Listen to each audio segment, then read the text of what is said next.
welcome to Retech, and today we're going to discuss another emulated PC. Well, not quite emulated but more copied.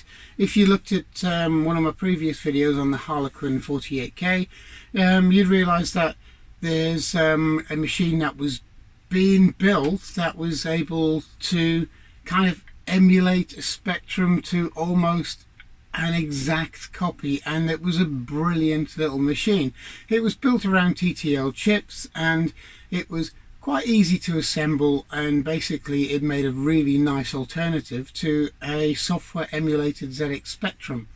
But we're going to look at its bigger brother, the Harlequin 128, and this is that machine here. This is the Harlequin 128, and it's depends what case you put it into. You can put it into a standard ZX Spectrum case with a little bit of modification if you want to use RGB, etc. Or you could put it into a Plus style case, and it kind of just about looks the same. So we're going to take a look at this machine and see what it can do, see what its shortcomings are, and whether it's worth buying one of these for use with your own collection. So let's have a quick look. Okay, so here we have the Harlequin 128, and it looks like a ZX Spectrum Plus because it's in a Spanish style ZX Spectrum case.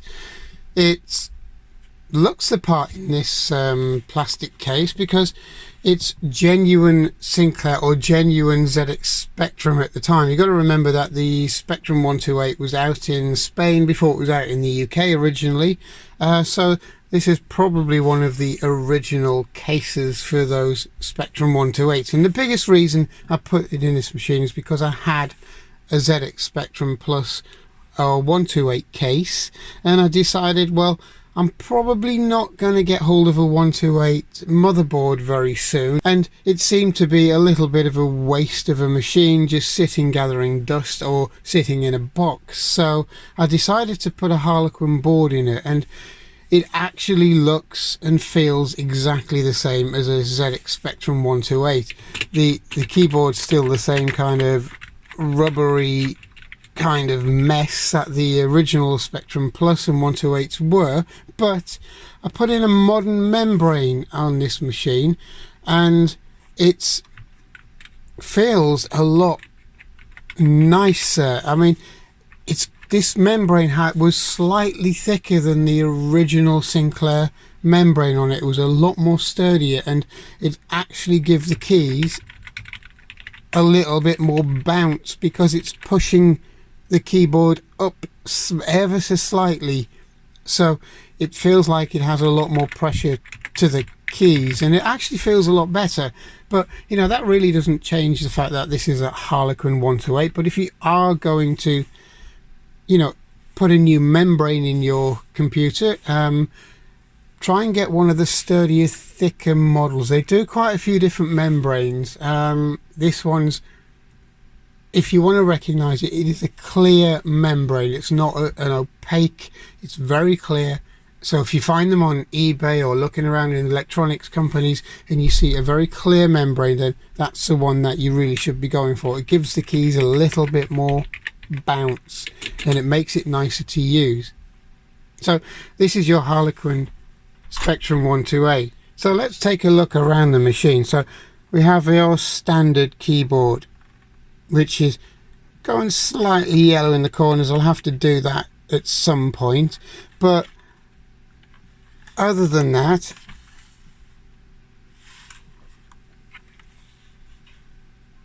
it's a ZX Spectrum Plus or Plus 128. Everything fits on the board. Your era mic sockets, your expansion card, and your power. Now, some of you might notice that it's not a ZX Spectrum 128 rear of the case or the bottom, because no, it's a standard Plus, because really there was a kind of a hole there where the keypad goes, etc., and it didn't quite line up as nice on the back as it does on the standard Spectrum Plus case. So the Harlequin board is more suited to the Spectrum Plus bottom, not the 128, which is why the legends are slightly out and you see the RGB legend. But if you saw that sitting on a shelf somewhere or being used, you wouldn't really know a lot of difference. And obviously you don't need the massive heatsink that's down the side. Now, the other thing that you might want to be aware of on one of these machines is you have your ear and mic sockets just here. Now, on board the Harlequin, there is no built-in speaker, no beeper speaker either, so you have to plug in an external set of speakers if you want sound. And also you have your TV out or your video out, which is composite. It's a composite out, so don't think you're going to be able to use an old-fashioned RF TV port, because it's a composite port on these machines. So overall then, it's kind of really, if you use two halves of a plus case and a 128 plus case, it makes a nice neat system. You can use the basic 128 case on the bottom of this machine, but it doesn't look quite so neat. So it's just one of those things. It's your choice, and you don't have to go and buy two cases to make this work. You could actually put this board inside of a standard 48K ZX Spectrum as well. So I'm just going to take the screws out. I've taken a few out. We're going to have a look at the bottom of the machine in a second. We're going to have a look at and see how it fits in the board, and also how neat or otherwise the machine is put together. Yeah, and you can also see by this machine as well, when it was a ZX Spectrum, it was repaired once or twice in its life. It's got a repair sticker on here, and also you can see it was assembled in Portugal, so it was a Spanish plus machine anyway, and it's also a Spanish plus 128 as well. So it kind of works, it kind of all fits together.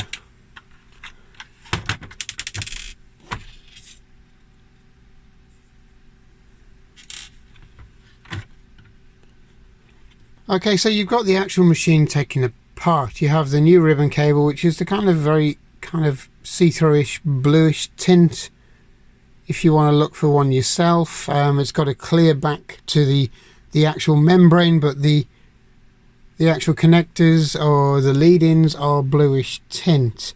So try and find one yourself. It's hard to describe, but if you do, it does make the keys a lot better.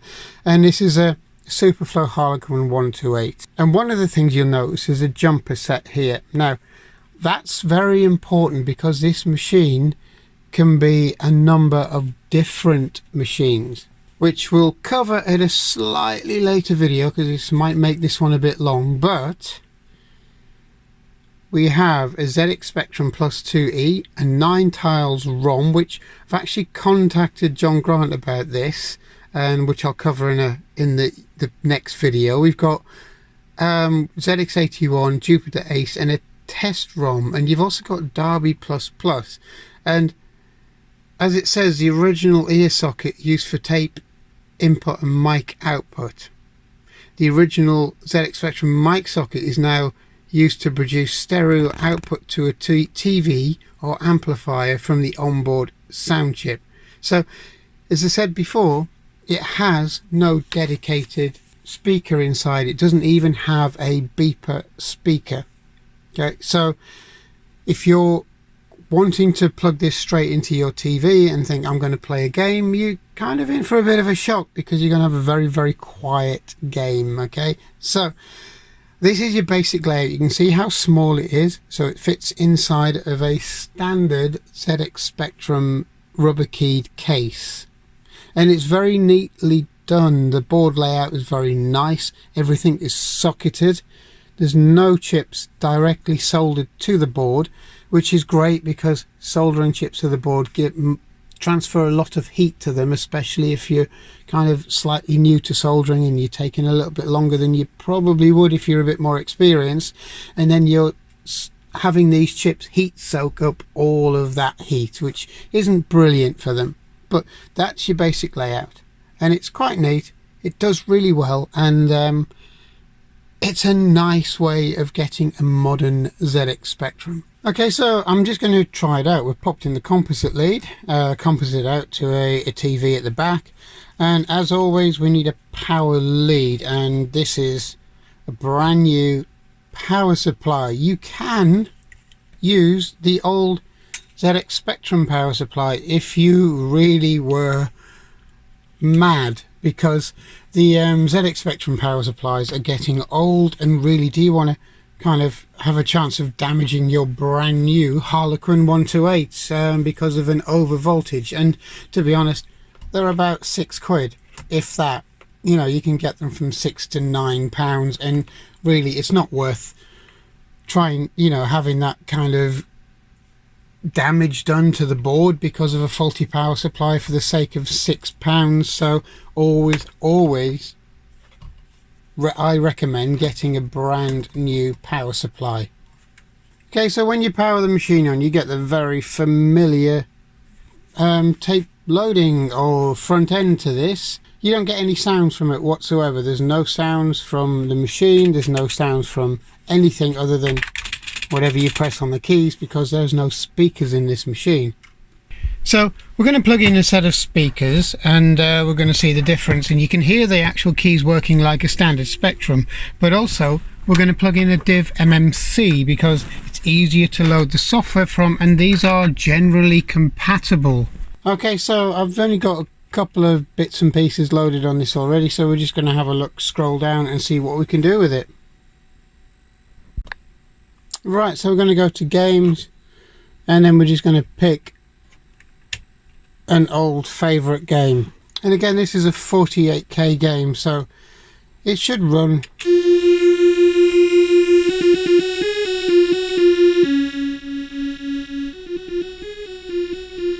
which it does. It runs very, very well.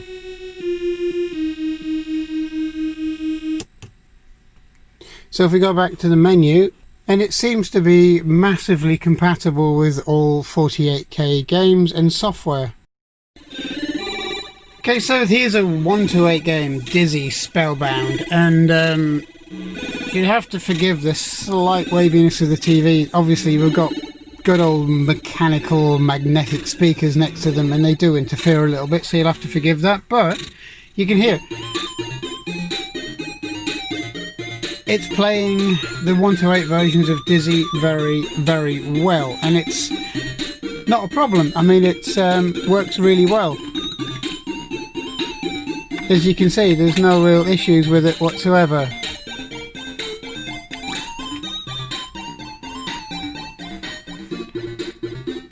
And you do forget how good that little AY sound chip really was in general,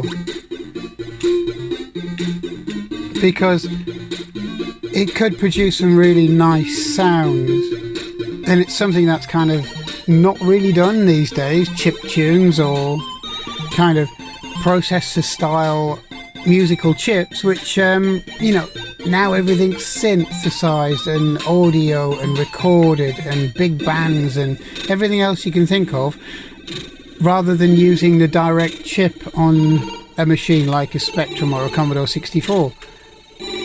And it does,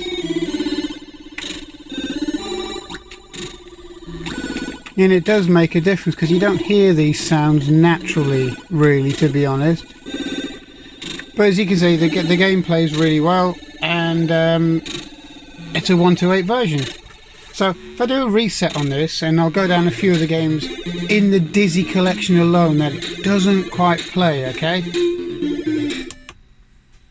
So if we go down here, there's quite a few on here. Obviously it plays the 48 versions like Jet Set, Phoenix, Monty on the Run and all this, and Lemmings.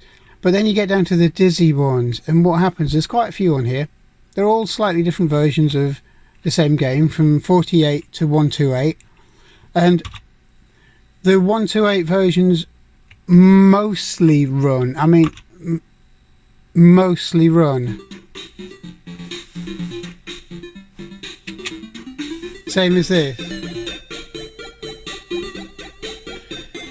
But you do get the odd game that doesn't run, not just on the Dizzy collection but others. I've tried probably 100 games or so on these for 1 to 8 versions, and they do have glitches, and It's not 1,000,000% compatible. I mean, it's kind of probably about, I reckon about 85% compatible to the standard ZX Spectrum 128K, but you're only talking a handful of games that have issues.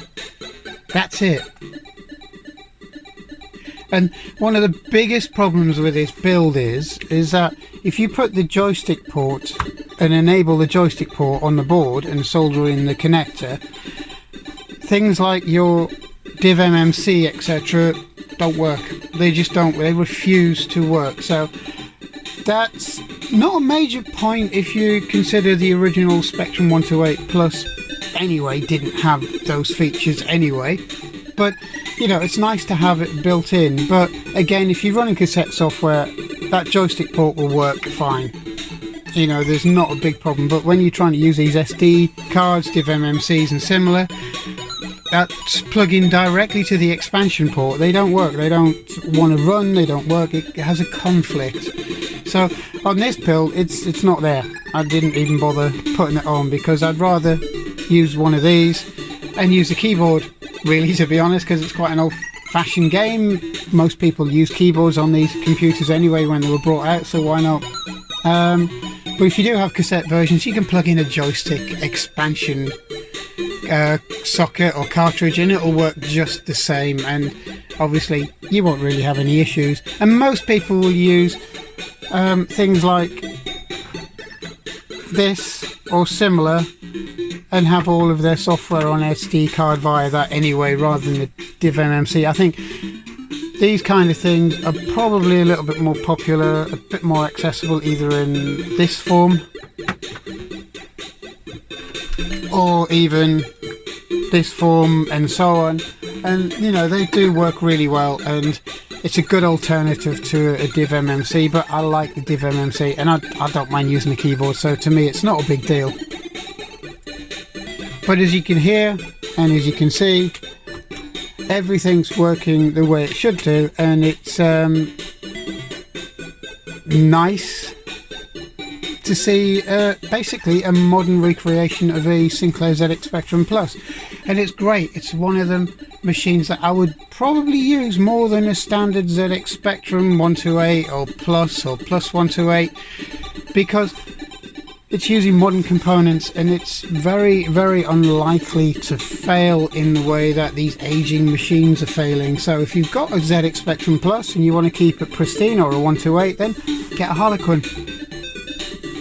Get yourself a Harlequin kit, spend a few hours putting it together, and then you have a really, really useful machine that will run just about everything that you want it to run. So if you go back to this main list again, you can see there's quite a few games on here all the way down, and out of this screen alone we have 2 that won't run. That's it, 2.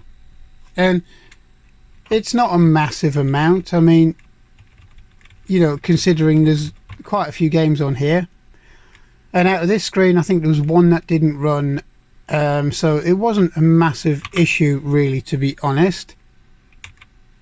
Obviously you can see I've got Z80 files, SNA, TAP files, TZX, ZET and so on, and that's because I use this card on different machines and different emulators, so I know all of these work. And again,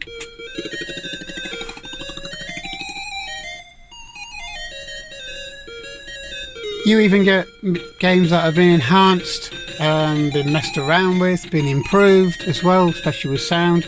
And you get a lot of 48K games that have been improved by users and so on. And you know, most of these work fine on this, as they do on a Spectrum emulator. So these are really, really good. What's my conclusions of this machine? Well, very briefly, the downsides are separate audio. That's a bit of a downside, but you know, you can put these speakers somewhere behind the monitor. You don't have to have them this big, but you do get better sound out of external speakers than you do out of a lot of smaller TVs. But you can run the audio out to your audio in from a lot of televisions anyway, and monitors, so not a massive issue really. The there are no real other downsides. The expense is possibly one of them. You're talking probably £90 for a kit, and then there's your time in assembling it, and then there's your time in sourcing the ROMs and getting it to work. But if it's a hobby, then that shouldn't matter too much. Buying a keyboard, even a Plus keyboard, costs a little bit of money now, because the spares and spare parts for these are actually starting to climb. But all in all, you can have a working Spectrum Plus 48128, such as this, for probably less than £200, and it would do almost everything that the original ZX Spectrum Plus would do. And it would do almost everything that the original ZX Spectrum 128 would do. And it's also got a few more features which we'll cover in the next video. So yeah, overall, I really like this build. If you got the time and you've got the patience and you've got, you know, the funds really to start building one of these, then I suggest you do it. I mean, you don't have to do it all in one go. Do it piecemeal, collect your case. 48K cases or Spectrum Plus cases are quite readily available, although they are getting a bit pricey. The standard Sinclair ZX Spectrum rubber keyed case, you can buy one which probably need a new membrane replacing, or you can just buy a brand new case, a brand new ZX Spectrum 48K standard rubber key case, and base your whole build on that. That will cost you about £40 to £50, including the membranes and the faceplates, etc. Then you got about 80 odd pounds, £89 or so for the actual board. And you know, it's not that bad if you consider how much the ZX Spectrum Plus 128s are actually going for. Your other alternative is to buy a Spectrum Plus 2 Plus 2A, which would broadly do the same as this, although a lot of the cassette decks are failing, but there are fixes for them. And on a few of these, well, on most of the Spectrum Plus 2 range, it's very difficult to add in one of these without actually putting in a cassette extension on there and using it via the cassette port. Or if you look at one of my videos, there is an easier way of doing it by using the actual cassette head and 2 wires. But that's, you know, if you want to check that out, you're certainly welcome to do that. So overall, it's quite a nice machine. I actually like it. I prefer to have something more modern to use for everyday stuff than an aging ZX Spectrum Plus 128, and you wouldn't really know any different, especially if it's in a case like this. And you can always get the legends printed up here. Okay, see if I can stop my camera from auto-focusing too early. Yeah, you can always get the legends printed up here, and it wouldn't really look any different. Okay, so I hope you enjoyed the look at this Harlequin machine. It's a great little device, and we're going to cover the rest of the ROMs that are on board of this machine a little bit later on, because obviously we're just covering the basic machine as to see if, you know, you could build one yourself. Is it worth building one, and is it worth having in your collection? Well, the answer is yes. It's quite a decent little machine. It has a little bit of its own kind of compatibility issues with certain software, especially of the 128K. It does seem to run most of the 48K software very, very well.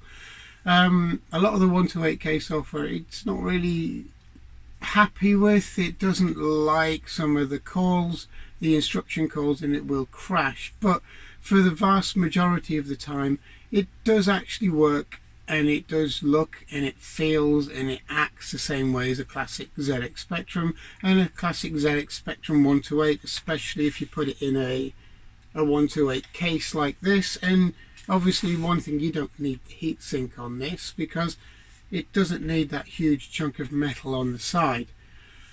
But yeah, it's a great machine. If you get a chance to build one yourself, just take your time. It doesn't take that long. Getting hold of the ROMs can be a little difficult, but you can find them. But yeah, it's a great machine. It's worth getting if you want to go down that route and you want a reliable ZX Spectrum. So thanks for watching. We'll have a look at the rest of the qualities of this machine in the second part. and I hope you subscribe, and I'll see you again soon. So thanks a lot. See you later.